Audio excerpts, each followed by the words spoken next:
jalani hidup sendiri yang tak pasti.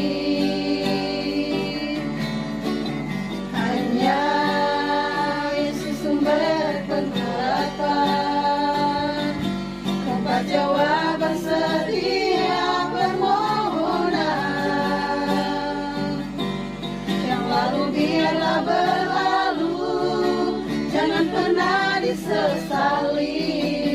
Ya Tuhan yang mengubahkan, buat hidup lebih berarti. Melalui semua telah terjadi, yang hilang tak mungkin kembali. Hanya Tuhan yang tahu, semua Dia dalam hati. Harap percaya hanya padanya, tetapkan hati hanya padanya. Bersama Yesus selalu ada sukacita. Semua telah terjadi, yang hilang tak mungkin kembali.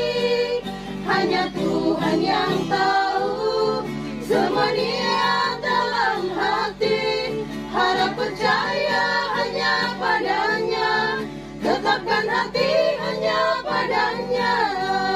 Bersama Yesus selalu ada sukacita. Dia hapus air mata yang terluka. Akan berdoa sekaligus menyampaikan kebenaran firman-Nya. Banyak perkara yang tak dapat ku mengerti. Mengapakah harus terjadi di dalam kehidupan ini? Satu perkara yang ku simpan dalam hati, tiada sesuatu kan terjadi tanpa Allah peduli. Haleluya. Allah mengerti, Allah peduli segala persoalan yang kita hadapi. Amin. Tak akan pernah dibiarkannya ku bergumul sendiri, sebab Allah mengerti, Allah peduli. Amin. Allah mengerti, Allah peduli segala persoalan yang kita hadapi.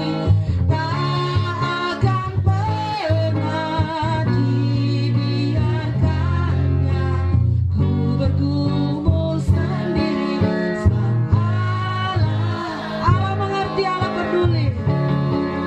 Masih naik oktavnya. Allah mengerti, Allah peduli Persoalan yang kita hadapi tak akan pernah dibiarkannya ku bergumul sendiri, sebab Allah mengerti. Kita berdoa. Ya Allah Bapa di surga, kami bersyukur kepadamu karena kebaikan-Mu kami boleh kuat sampai saat ini. Dalam suasana duka kami telah mengalami penghiburan Tuhan, dan kami percaya penghiburan dari Tuhan kekal adanya untuk kehidupan kami semua. Terima kasih Tuhan, kami akan merenungkan firman-Mu. Dalam perenungan ini Tuhan, Engkau urapi kami semua dengan kuat kuasa-Mu, supaya kami dapat memahami firman-Mu, untuk kami boleh bertumbuh di dalam Tuhan, supaya dari kehidupan kami setiap harinya Engkau yang dipermuliakan. Terima kasih Tuhan, dalam nama Yesus kami berdoa. Amin. Saudara jemaat yang diberkati oleh Tuhan, kita membaca firman Tuhan dari Lukas pasal 16.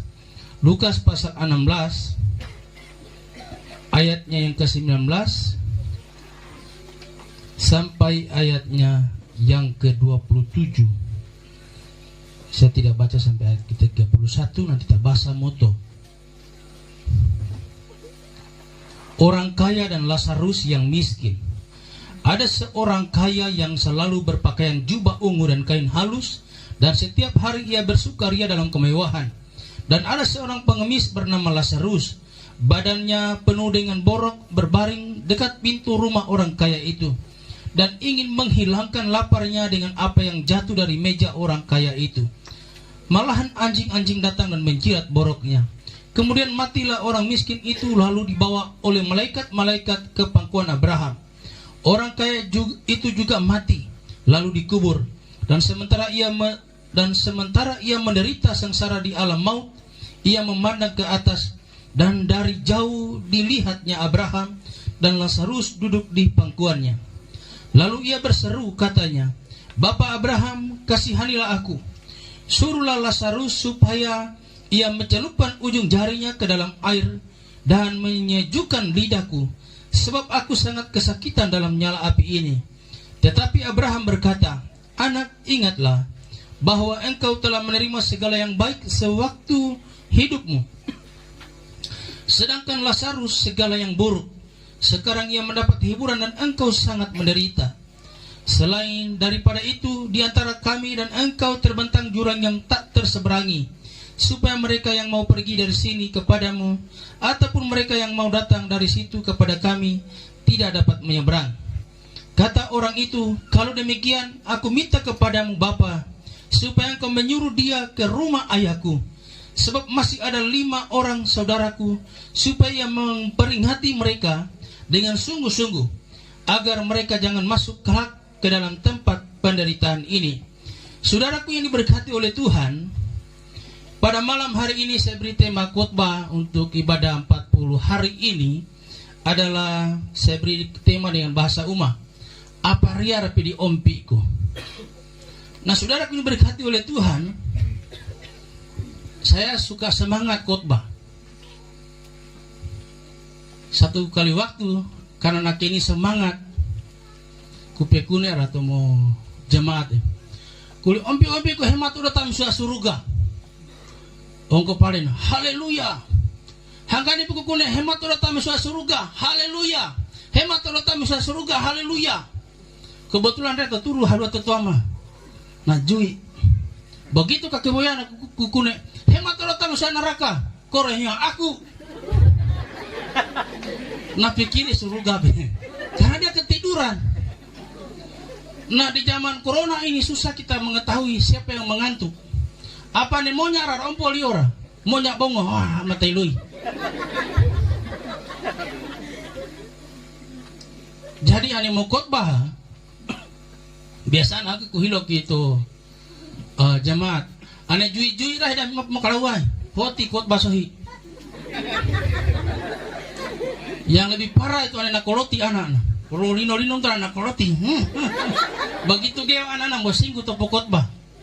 Apalagi gereng-gereng mameke kupos sampai ban meke lawi. Nah, saudara yang diberkati oleh Tuhan, kita ada dalam ibadah penghiburan 40 hari 40 malam. Semua pasti mati. Tidak ada yang tidak mati dalam dunia ini. Karena dunia ini adalah fana, sementara adanya. Dan dalam hidup ini tolu nyala itu biasa kita usahana. Tombokeni tanelo mate tolu nyala. Hanyalah harta ta. Tetapi bago ki butuh eona. Sampai mau kita tolu nemu gampara mau pagoncu. Harta ta tu bisa membawa ta lu mate. Aneria motor ta rakahe membawa ta. Tapi rataria mata keni lalanya. Njuli itu ya. Itu harta. Ada batasannya. Lalu yang kedua, emata atau keluarga. Rabawa talu. Tapi mana dohei tamu turu dia, njuling tobora. Dan yang ketiga itu adalah buah iman. Bagaimana kita hidup di dunia yang fana ini, maka itulah yang akan mengantar kita sampai ke liang lahat, sampai kepada menghadap Bapa di surga. Karena buah iman ini penting. Itulah sebabnya selagi kita hidup di dunia yang fana, hasilkanlah buah-buah iman. Dan kalau kita mati di dalam Tuhan, yang Rasul Paulus katakan adalah mati adalah keuntungan bagiku, maka saya percaya harta yang kita usahakan ini akan menjadi kesaksian iman ketika kita mati. Aparat tuturan bertahun ane itu lo katua na mingki biwa. Ane tempo tak membangun, mana pikirnya mau nyumbangnya, sumbang cu. Tapi ane maria buah iman ta, tempo tak tu mati tak tundui wo, ane ya tore na nakare bosi ngaraka. Bahaya kita. Naung bahasa mikon na bayari ikran, mapusi. Nah itu masalah. Tetapi kalau kita menghasilkan buah iman semasa hidup di dunia yang fana, maka itu yang akan mengantar kita sampai pada kita ada di pangkuan Abraham. Menjadi pertanyaannya, kenapa orang miskin ini masuk surga? Kukune, anhem atau nginca, kuai hadiah. Mapa atau miskin dia masuk surga? Ya marah naulire rajim kampara. Dia tak pasal rajim kampara mereka tu. Tapi dia menghasilkan buah iman. Bayangkan, dia miskin, dia ada di rumah orang kaya, ada di dalam rumah orang kaya. Aku jak corona botima koni tu lolo menja Marhelo itu. Bisa napa nako, tapi mau nako. Manhala, karena ti mate moro. Anak zaman sekarang no. No. Mampai ko kai. Bangku tetamu di rapali. Ini zaman sekarang. Seharap kita bisa bahasa Uma ya. Ya. Oh iya, ada yang tidak mengerti. Sedang bisa terjemahkan. Wara-wara kemudian itu terjemahkan. Nah, saudara itu diberkati oleh Tuhan. Jadi apa harap di ompiku? Kalau kita baca dalam bahasa Uma, dia katakan seperti ini. Na uli Abraham, kiwai dile anak, bulan tu pidih hirala dunia, ikom berata hawe atau lompe, hi ala sarusana beratahi pakato dadaa, tempotoi te tanta uimi hirehei, pai iko kowo berata pepamoko.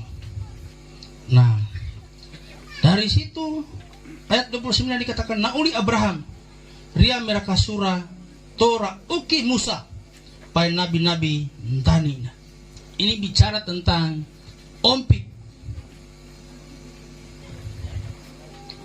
Dalam firman Tuhan, bagian yang pertama dari khotbah ini adalah kematian adalah pembelajaran iman bagi kita yang masih hidup.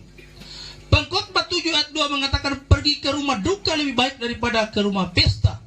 Karena di sanalah, karena di rumah dukalah kesudahan setiap manusia, hendaklah orang yang hidup memperhatikannya. Kenapa Alkitab mengatakan lebih baik ke rumah duka daripada ke rumah pesta? Karena di rumah duka kita mendapatkan pembelajaran akhir dari kehidupan. Nah, oleh Rasul Paulus, takoloti kulma tetepeda, kalau kita cubit kulit ini sakit berarti hidup ini sementara. Dan dalam kesementaraan itu mari kita pergunakan untuk mencari Tuhan. Cari Tuhan. Dia meke, ndawa mai. Newo ni tahap-tahap ya puji meke bahaya juga. Ane meke pun.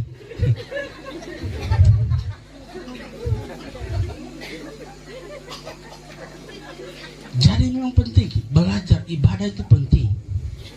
Karena di rumah duka kita bisa mendapatkan segala pembelajaran iman. Lalu pada ayat yang keempat dikatakan dari kitab Pengkhotbah pasal 7, orang berhikmat senang berada di rumah duka, tetapi orang bodoh senang berada di rumah tempat bersukaria. Tapi yang di zaman sekarang ini berubah, men. Lebih ramai biasanya suasananya di rumah duka daripada di rumah pesta. Tapi aneh mah kuncai. Tapi saya beberapa kali melayani di beberapa korops, sampai mah kunarnya mahal satu korops lagi. Sebentar tori mah. Tapi biasanya narapoda. Itulah sebabnya aku ada mau khotbah, saya suka ambil gambar. Biasanya tuh bini aku yang rekam ju, nggak mungkin merekam itu mah. Supaya saya pulang, nah putara khotbah ke, baru saya lihat catatan saya sesuai tidak yang saya omong, yang saya tulis, yang saya lakukan. Ini baik jago mau jarita, mah ibalia tuh kubeh. Satu kali waktu narik kutu bini, ikut dari belok khotbah. Tapi manusia mau praktek, mepedahi jarita. Karena hira tekan teh hamika. Ane tuh gimpu kan unjam tuh dari Makassar sedikit kalau bicara. Dia tuh Makassar nanti gimpu ya. Anggap apa kok? Enggak turi. Nah punya belok kan tomboy ke Makassar, tapi hati saya baik sekali. Nah itu. Jadi saudaraku diberkati oleh Tuhan.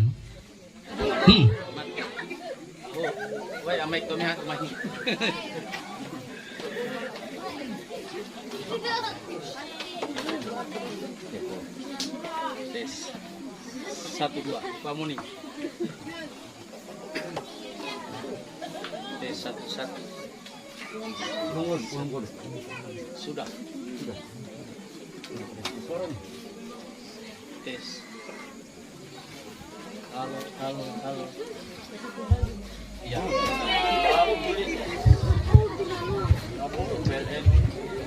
Bilulah mati lampu. Bagus. Ake to bidek to na juju ya, no hai no kan. Karena ke biasa marah protes sih. Ani mau khotbah. Harus dia mau kontrol dah. Karena ada marah kontrol tambah. Maunya aram to pepe ta, mau cari tam to boiko. Karena khotbah ibarat kita mau tuang air di gelas. Gelasnya sekecil, lalu kita tuang terus meluapek baraguna. Jadi saudaraku diberkati oleh Tuhan. Kematian adalah pembelajaran bagi kita yang masih hidup. Sesuai dengan pernyataan kitab Pengkhotbah pasal 7. Lalu yang kedua saudara, kematian adalah jalan untuk memperoleh akhir dari kehidupan yang sesungguhnya. Jadi ketika kita ada di rumah Tuhan, mari kita menyadari diri kita. Pasti saya ke sana. Apa itu tadi mau? Aku udah bayangkan itu aku foto gue. Apa kita teman? Tetapi kita yang masih hidup kita belajar, pasti kita ke sana. Kalau saya ke sana kira-kira di mana saya punya posisi? Apa yang saya sudah kerjakan selama hidup di dunia ini? Apakah saya sudah menghasilkan buah iman dari keyakinan saya? Apakah saya sudah mati di dalam Kristus seperti yang Rasul Paulus katakan bahwa mati adalah keuntungan bagiku? Kalau kita merasa bahwa kita belum mati di dalam Kristus, maka dekatkan diri kita kepada Tuhan, bangun hubungan yang baik dengan Tuhan melalui ibadah dan juga belajar firman Tuhan dan doa. Karena tanpa kita membangun hubungan yang baik dengan Tuhan, mustahil kita bisa masuk surga. Ane aku terwojo dia. Apalagi mau belok lenceng hamali. Mau boleh komentarku. Kalau saya melayani sungguh-sungguh, hubui iyo. Aku ane kehilangan melangkai, tapi ane rahubui ya, mari aku bantah nanti. Iyo, siap. Karena pelayanan. Ini kapten ini siapnya kandidat. Tapi nanti bisa Pak pimpinan. Oh siap Pak, bayangkan. Siap. Karena ada saat kita mempertanggungjawabkan apa yang kita diberikan kepercayaan kepada kita. Anera perseta melayani apa di gereja, siap. Nebori pertimbangan.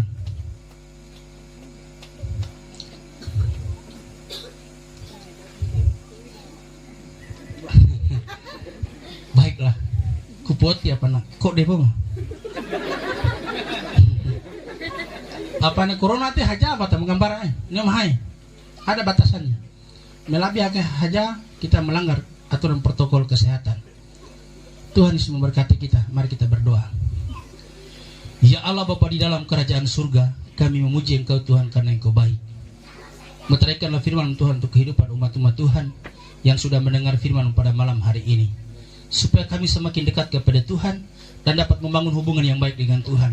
Dan dengan demikian kami boleh menghasilkan buah-buah iman untuk kemuliaan bagi nama Tuhan dan berkat bagi keluarga kami, pribadi lepas pribadi, bahkan pelayanan Tuhan dimanapun kami berada. Terima kasih Tuhan untuk semua kebaikan-Mu. Dimuliakanlah Engkau. Dalam nama Yesus kami berdoa. Amin.